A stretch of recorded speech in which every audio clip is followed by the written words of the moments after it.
wondering, Frank was talking about how unique this first day is, and what are you trying to take out of it versus just what it's been like from your expectation about just getting in the gym, starting to see what it's like with some of these guys? How unique is this all?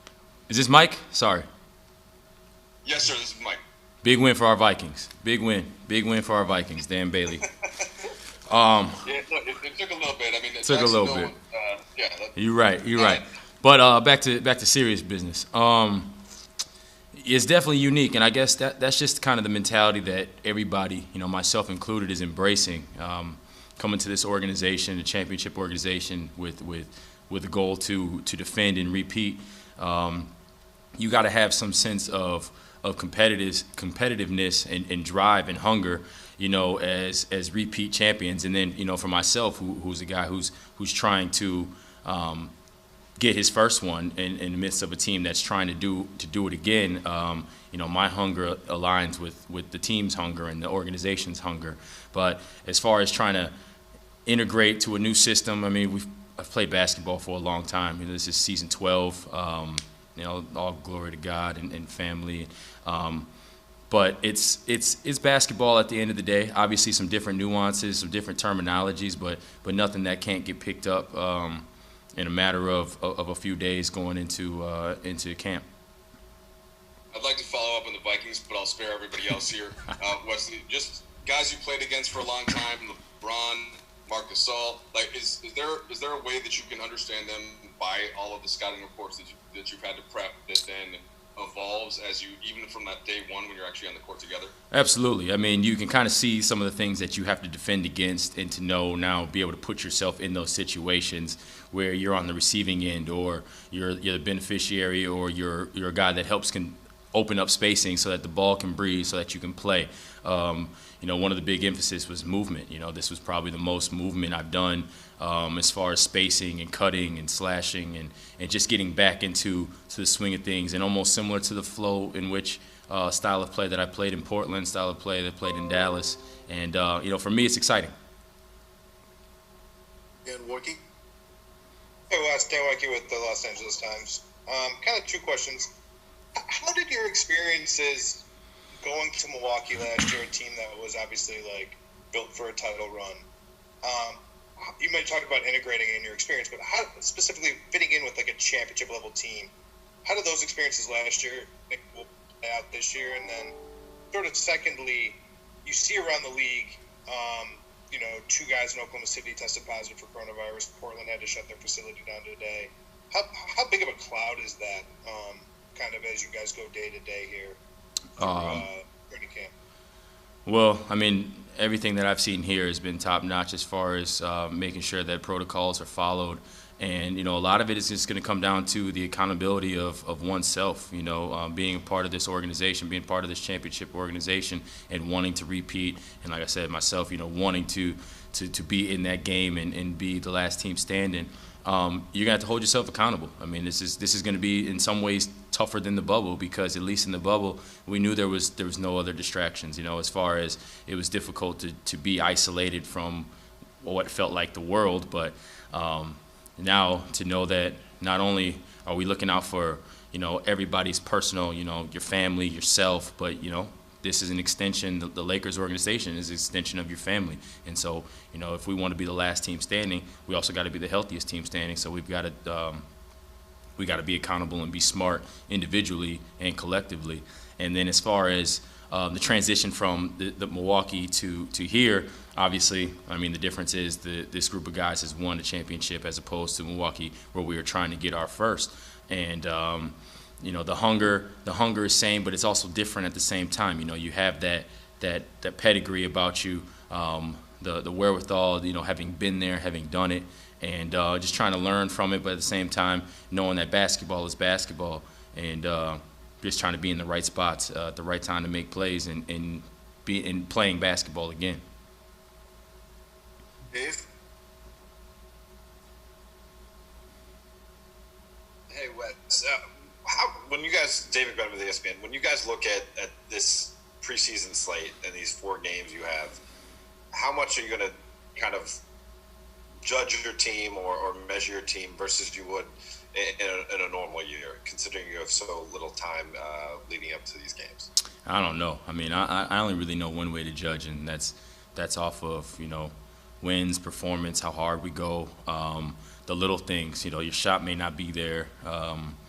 You might be a little bit rusty on the offensive end, obviously due to lack of playing, lack of pickup. This is very unconventional for everybody involved. Usually leading up to this point, when we get to this point in training camp, there's been a lot of 5-on-5s. There's been a lot of runs up and down. We got to be smart going into this. I mean, you don't want an NFL situation where no preseason and go straight to games, and you see a lot of guys going out within the first 2-3 weeks of the season. So that's going to be the build up and the slow progression. Obviously, this team has had. This team in Miami have had the fewest amount of days off in between starting back the season. Myself, we were out in the second round, so I had a little bit more time to get ready. But that's still it's still been an unconventional off season. So a lot of it comes down to personal accountability. Getting what you need, making sure you get rest, making sure you're doing stretching on your own, doing all the little things to make sure that you can be ready when it's go time, and that's next week or later on this week. I don't even know. Kyle Goon. Hey Wes, full day for you with the practice and watching Kirk Cousins in one day. That's a lot of work. I didn't get to watch Kirk, so I didn't get to watch that. So there was one stress that was gone. It's kind of three questions here. One, we've talked with a bunch of guys who are returning who have said, their normal off seasons, obviously everything being so compressed, they haven't gotten a lot of training in. As somebody who's had a little more time than the returners, how much of your regular off season were you able to squeeze in? And just as a follow up, on a first day of training camp, Frank said that most of the guys were there, but not all. How much are those holes kind of felt when you're just starting out with a new team? Well, for me, everything is new. So I didn't really have a gauge on who was, who wasn't. I mean, I know we got some guys that are coming back. My man Quinn Cook just got re-signed back, so I'm excited about that and happy for him. And I think Alfonso wasn't here yet. I think just because, going through protocols and making sure everybody's safe and eligible and ready to go. And so it's all new for me. And, as far as my off season, I mean, I was doing a lot of recovering. I had to, I had a little fracture in my finger in game 1 of the second round against Miami. So I've had to wait longer than I would have liked to, once we've got eliminated to let that heal up so I could even resume back training and doing all that kind of stuff. And it's 100% now. I feel great. So I didn't really get that same normal off season as well, and still just trying to make do, doing a lot of yoga. Just again, being in this for 12 years now, you kind of know what you need, and just making sure you're doing that on a daily basis. Bill Orm. Hey Wesley, Bill Orm, yeah, brother. You've mentioned personal accountability a couple times here, as it relates both to COVID stuff and also just being physically right. But specifically with COVID, I'm wondering, how are players, specifically with your team, holding each other accountable? Where's the leadership coming from in terms of like the right behavior and making sure you're doing yourself? Everybody's putting themselves in a position where nobody's going to put the team at risk and shut the facility down. Right. Well, I mean, everything starts within, but I mean, you think of the leader of this team. I mean, it's LeBron, and so that'll be something that will be discussed further on as we go into camp. I'm assuming, just as far as once we know more of everything, more of NBA protocols, more of just what there is to know about everything that we're getting ready to go through. This is all still new. This is all still happening on the fly. I'm assuming there's going to be a lot of things that get thrown at us throughout the season that are going to throw things off. And so again, you just got to be adaptable. You got to be you got to have that right frame of mind, right focus, knowing that above anything else, health is going to be the number one thing for us. And whether that's your body, and that's with this with COVID. So we got to be smart, and knowing that in order to be the last team standing, we got to be eligible to play. All right, last two questions. Marc Medine. Wes, Marc, Virginia here, USA. How you doing? A two-parter here. You already know what it's like to play without fans when you're in the bubble. So I was wondering, in what ways will that experience again be easier to adapt to, and what other adjustments do you think will come up because you guys are now playing in NBA arenas? I don't really know. I mean, I guess right now everybody's just got to go in to expect the unexpected. And I've been saying personal accountability for a long time. I think that's just really what's going to have to come down to, and to be ready for whatever. Make sure you do the work. Make sure you do your diligence. Coaches are going to provide us with scouting reports, game plans. It's going to be up to us to make sure our bodies are right and taken care of, so that we can go out and execute it. And just following guidelines, following protocols, and understanding the greater good.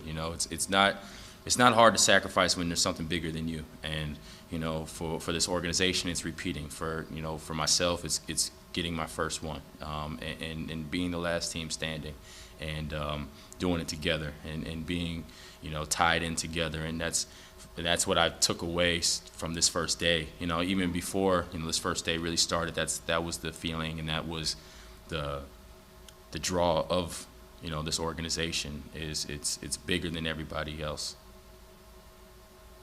Last one for you, Alan Sliwa. Hey, Wes, 710 ESPN. Just curious, do you have a plan of how you're going to pace yourself as you go from training camp, preseason, to regular season, or is that something that is difficult to plan? You just kind of listen to your body. Just get your thoughts on that. Truthfully, I haven't even thought about that. I have not thought about that at all. So appreciate you giving me something else to think about during a time where we have no idea what anything is going to be, which way is up sometimes. I trust this staff, this organization, and I think it's going to be a daily thing. It's going to be something that you're going to have to get comfortable being uncomfortable. And I think that personally myself, obviously I was not a part of this team in the bubble, but I was proud of myself for being able to get comfortable in an uncomfortable environment. And obviously the Los Angeles Lakers showed that they were elite at being uncomfortable in an uncomfortable, or being comfortable in an uncomfortable environment, which by winning the whole thing. So I'm not worried about that. Obviously, every day can bring about a new challenge, and it's just a matter of making sure that you do everything in your power, because obviously there's things that you can't see coming, but everything you do in your power to make sure that you're available and ready.